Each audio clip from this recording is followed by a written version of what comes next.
There was a male 16-year-old gamer named Zach who recently became a fan of Mario after playing a couple of Wii and Wii U Mario games.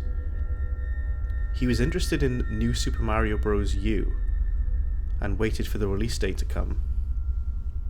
When it finally did, he made it to the store called John's Game Castle. All the kids knew and loved John, who ran the store. Zach was also good friends with him. When John held out the game inside the case, there wasn't anything suspicious or wrong with it. Zach bought it, took it home and put it into his Wii U. Little did he know that it'd be his ticket to a living hell.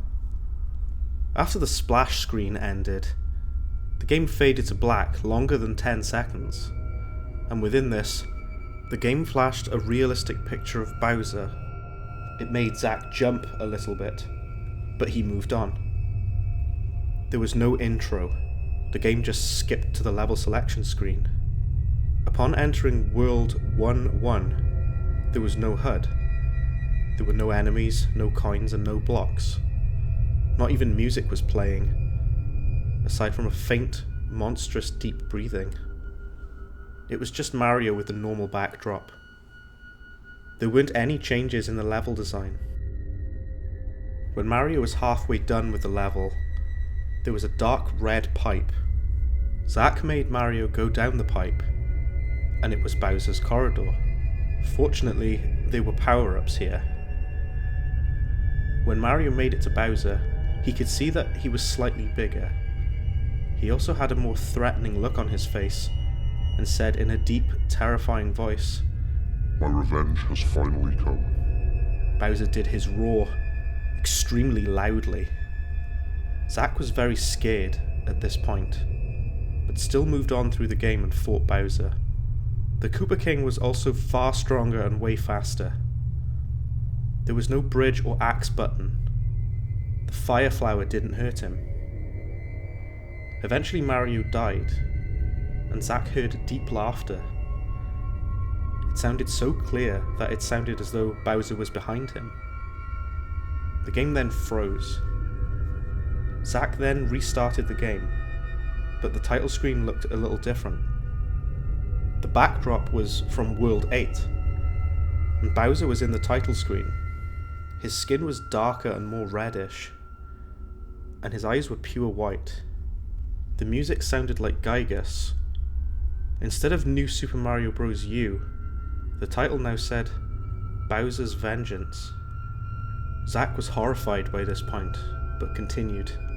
World 1-1's title was now called No Escape.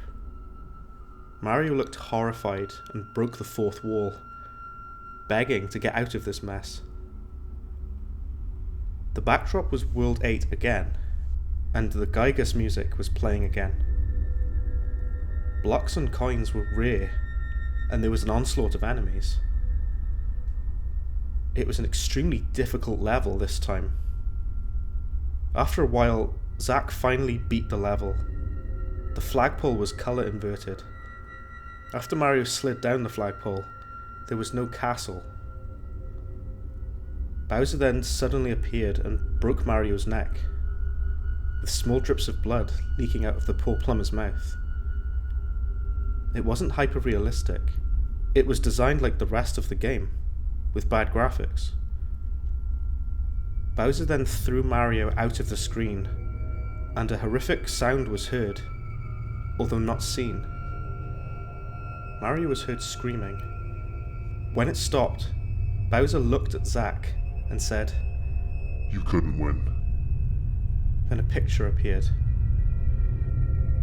It was Bowser standing above the Mushroom Kingdom, and the kingdom was ablaze in fire. Faint screams were heard, and Bowser was heard chuckling, with a maniacal smile on his face. The screen then faded to black, and it showed Game Over. Zach was horrified, and was about to turn off the Wii U until the same picture of Bowser after the splash screen appeared, only this time it was colour inverted, shaking horribly, and Bowser's loud roar from the battle was heard, only even louder. It was so violent that the TV screen exploded, with shards flying into Zack's body, one into his heart. It also knocked Zack against the wall. The last thing Zack saw was Bowser's shadow above him. Then he was gone. His family, neighbors, and doctors thought that he had died from a heart attack. They couldn't see the glass or the glass wounds. They were invisible to them. Zack was then cremated with his ashes planned to be kept. From the crackling fire, it was almost as if everyone who was there saw a flash of Bowser's shadow and heard his demonic, deep laughter. So that was Bowser's Vengeance, and this is going to sound super harsh, but this is the most cliche, generic video game creepypasta that we've looked at so far on the channel.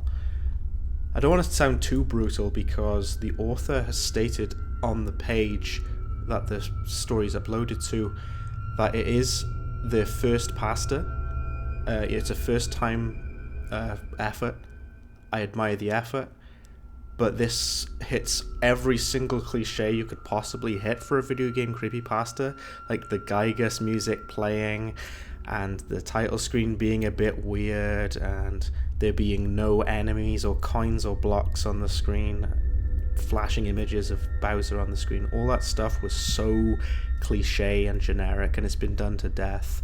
I can only imagine at the time that this story was written, those sort of things were commonplace with creepypastas, but this is the most bog standard video game creepypasta story that you could possibly imagine. To try and be nice though, with positive aspects, I think the image of Bowser was cool.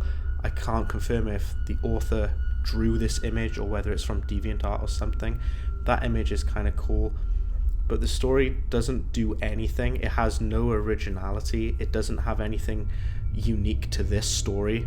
If you look at some of the other creepypastas I've read on the channel, such as Jenny's Game, that was a little bit different. That had a little bit of a unique character to it, you know, and as well with what I'd previously looked at with Zorax. That was an extremely unique video game creepypasta that hasn't really been done before. So it can be done. You can write a gaming pasta in a very different, original way. This story is as basic and common as you could get for a gaming pasta. Like I said earlier, I appreciate the effort here. It's a first time effort.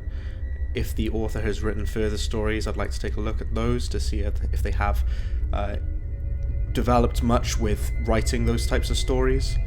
But that's all we have for today.